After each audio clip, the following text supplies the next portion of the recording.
Arkadaşlar merhaba. Yazlıktayız. Mahalleye çıktım bir tur atayım diye. Evde dünden beri geldiğimden beri hava çok bozuktu.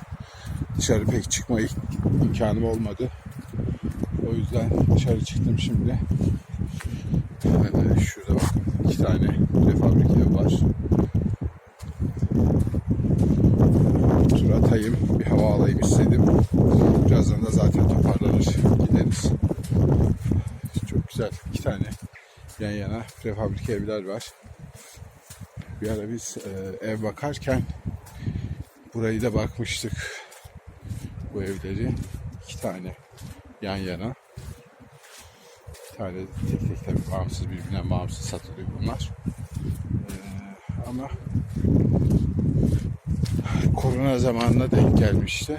Arkası da bayağı var yani. Bu benimki gerçi daha büyük de bu da 280-300 metrekareye yakın. Korona zamanına denk gelmişti. Sahibinden bulmuştuk burayı. Favorilere ekledik. Korona zamanında fiyatı birkaç kat yükseltti.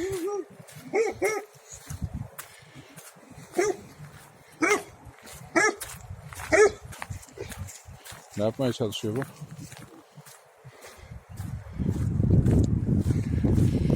Köpek, Allah Allah.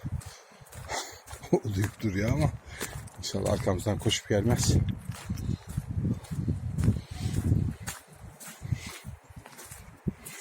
Allah Allah, sahipli değil herhalde o köpek.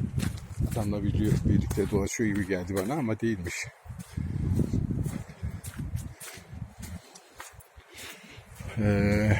Birkaç gündür yağıyor buralarda.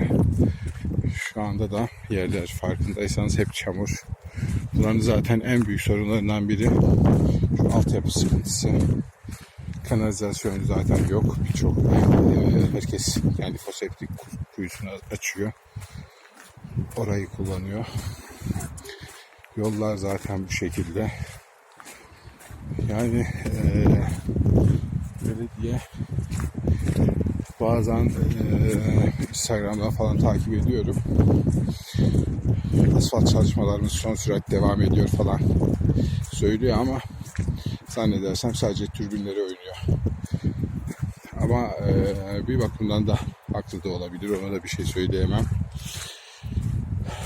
Yerleşik yaşayan insan sayısı, yani seçmen çok az burada.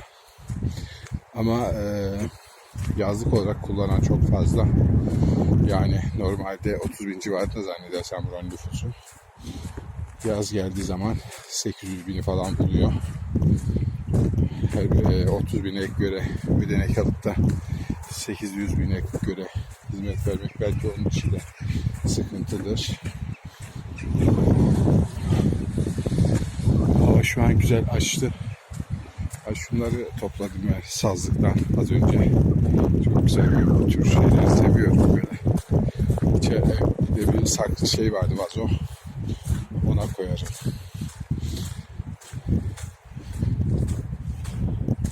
Arkadaşlar köpek bayağı var burada. Bakın şurada. 2 tane. Şu karşıya bakın. Şurada yatıyorlar. Şimdi bunlar birbirlerinin bölgelerine gittikleri zaman hepsi başlıyorlar birbirleri uyarmaya. Bunlar gidiyor bakın o tarafa doğru. Şimdi evet. Bunlar gidiyor. Onlar da o taraftan bölgelerine yaklaştırmamaya çalışıyorlar. Birazdan bir gümbürtü kopar. Ama bunlar da gene geçen sefer de geldi, takıldı peşime. Git. Geçen sefer de takıldılar peşime. Dolaşırken sürekli peşimde dolaştılar. Diğer köpekleri de musallat ettiler üstüme. Şimdi bak. Oradan bir tane. Oradan var. Bir sürü köpek. Her taraf dolu köpek.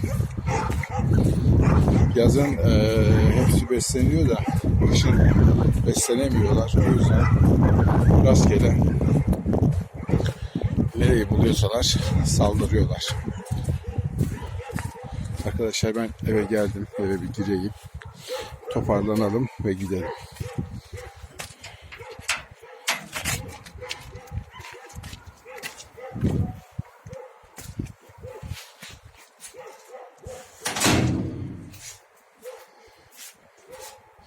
Kışın da güzel oluyor ama yazın buranın tadı bambaşka. Kışın şimdi kimse de yok zaten. İnsan da yok burada pek. Yazın çok daha keyifli oluyor burası. Arkadaşlar beni izlediğiniz için teşekkür ediyorum. İyi günler diliyorum. Hoşça kalın.